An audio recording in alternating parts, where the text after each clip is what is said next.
kedelai. Hampir di seluruh penjuru dunia mengenal kedelai. Sebagai komoditas, kedelai sangat strategis dan memegang peranan penting bagi kehidupan masyarakat dan perekonomian negara. Tak terhitung jumlah budaya yang memanfaatkan kedelai, baik sebagai bahan makanan, minuman, maupun bumbu masakan. Kebutuhan akan kedelai pun niscaya tidak akan pernah surut di seluruh dunia. Di Indonesia, kedelai telah dikenal secara turun-temurun. Olahan kedelai mulai dari tempe, tahu, hingga kecap tak pernah lepas dari kehidupan masyarakat, baik yang tinggal di pedesaan maupun perkotaan. Kebutuhan kedelai di Indonesia sangat tinggi. Bahkan saat ini produksi kedelai di dalam negeri belum mampu untuk memenuhi kebutuhannya sendiri.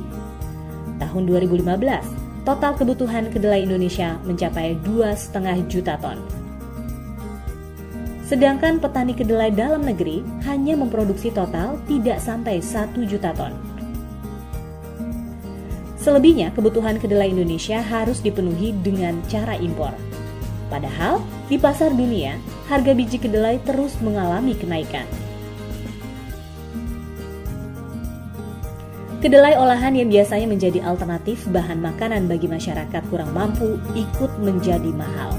Karenanya, Indonesia terus berupaya untuk mengejar ketertinggalan tersebut dengan berusaha meningkatkan produksi dalam negeri.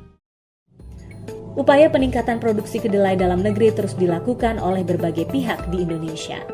Peningkatan produksi kedelai pun telah masuk dalam perencanaan strategis Kementerian Pertanian yang dituangkan dalam Peraturan Menteri tahun 2015. Upaya meningkatkan produktivitas dan efisiensi dalam budidaya kedelai dapat dicapai dengan menerapkan teknologi produksi yang bersifat spesifik lokasi.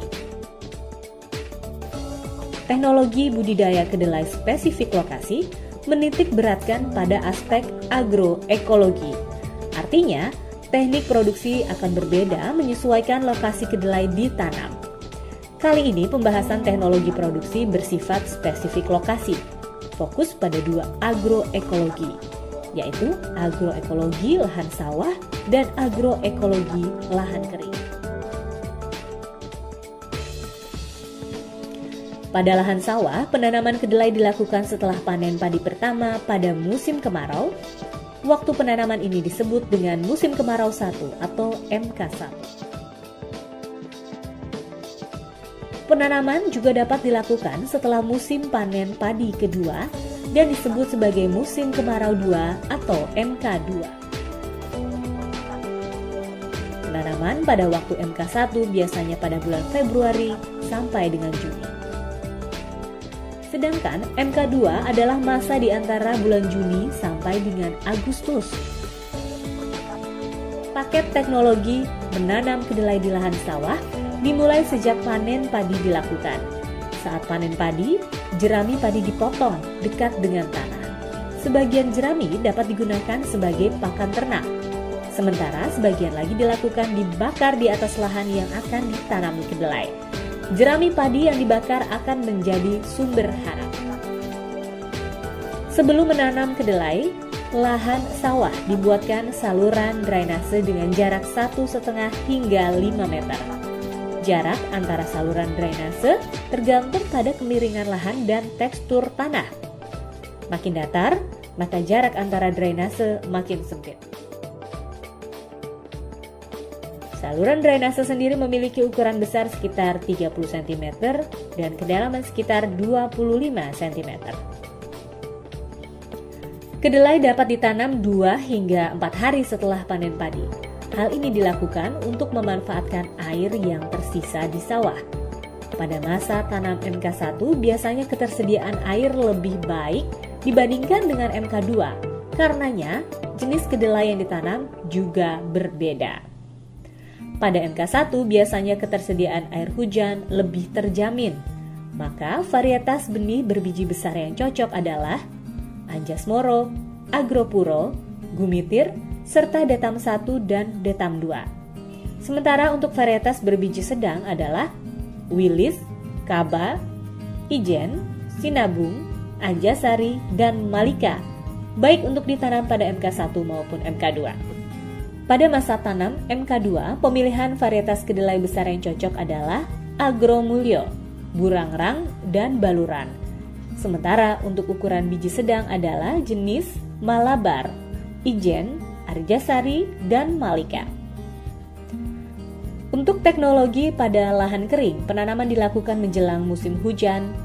Lahan kering dibagi dua menjadi lahan kering masam dan lahan kering tidak masam. Waktu penanaman pun dilakukan pada musim hujan pertama dan kedua. Musim hujan pertama atau MH1 adalah bulan Oktober hingga Januari, sementara MH2 adalah bulan Februari sampai dengan Mei. Paket teknologi yang harus disiapkan yaitu persiapan lahan kering dengan dibajak 1 hingga 2 kali, kemudian digaru 1 kali, dan diratakan. Pembuatan saluran drainase dengan jarak antara saluran sekitar 3 hingga 5 meter.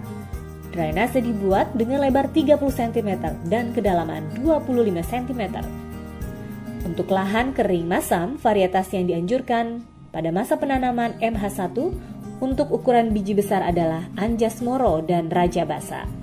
Untuk ukuran sedang yaitu Slamet, Tanggamus, Nanti, Sibayak, Ratai, dan Sinabung.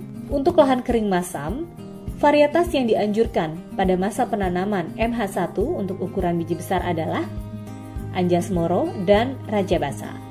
Untuk ukuran sedang yaitu Slamet, Tanggamus, Nanti, Sibayak, Ratai, dan Sinabung. Masih pada lahan kering masam, untuk masa penanaman MH2 untuk ukuran biji besar adalah Anjas Moro dan Raja Basa. Sedangkan untuk ukuran sedang adalah Slamet, Tanggamus, Nanti, Sibayak, Ratai, dan Sinabung. Sementara pada lahan kering tidak masam, anjuran varietas sedikit berbeda. Pada masa tanam MH1, varian biji besar yang dianjurkan adalah Anjas Moro, Baluran, Argopuro, Cumitir, Detam 1, dan Detam 2. Sedangkan untuk varietas biji sedang adalah Wilis, KH, Sinabung, Anjasari, dan Malika. Untuk masa tanam MH2, varietas biji besar, Agromulyo, Burangrang, dan Baluran. Untuk biji sedang adalah Malabar dan Ijen. Kedua teknologi produksi bersifat spesifik lokasi memiliki perbedaan pada persiapan lahan dan pemilihan varietas. Uji daya tumbuh sangat diperlukan karena sebelum benih sampai ke petani, kita harus menguji benih tersebut supaya tahu berapa daya tumbuh yang ada di benih tersebut. Daya tumbuh benih kedelai minimal 80%. Sedangkan prosedur penanaman tidak jauh berbeda. Sebelum ditanam, perlakukan benih dengan karbosulfan atau fipronil. Tujuannya untuk mengendalikan lalat bibit dan hama lainnya. Selanjutnya, perlakukan benih dengan pupuk hayati sumber Rhizobium bagi lahan yang sebelumnya tidak pernah ditanami kedelai.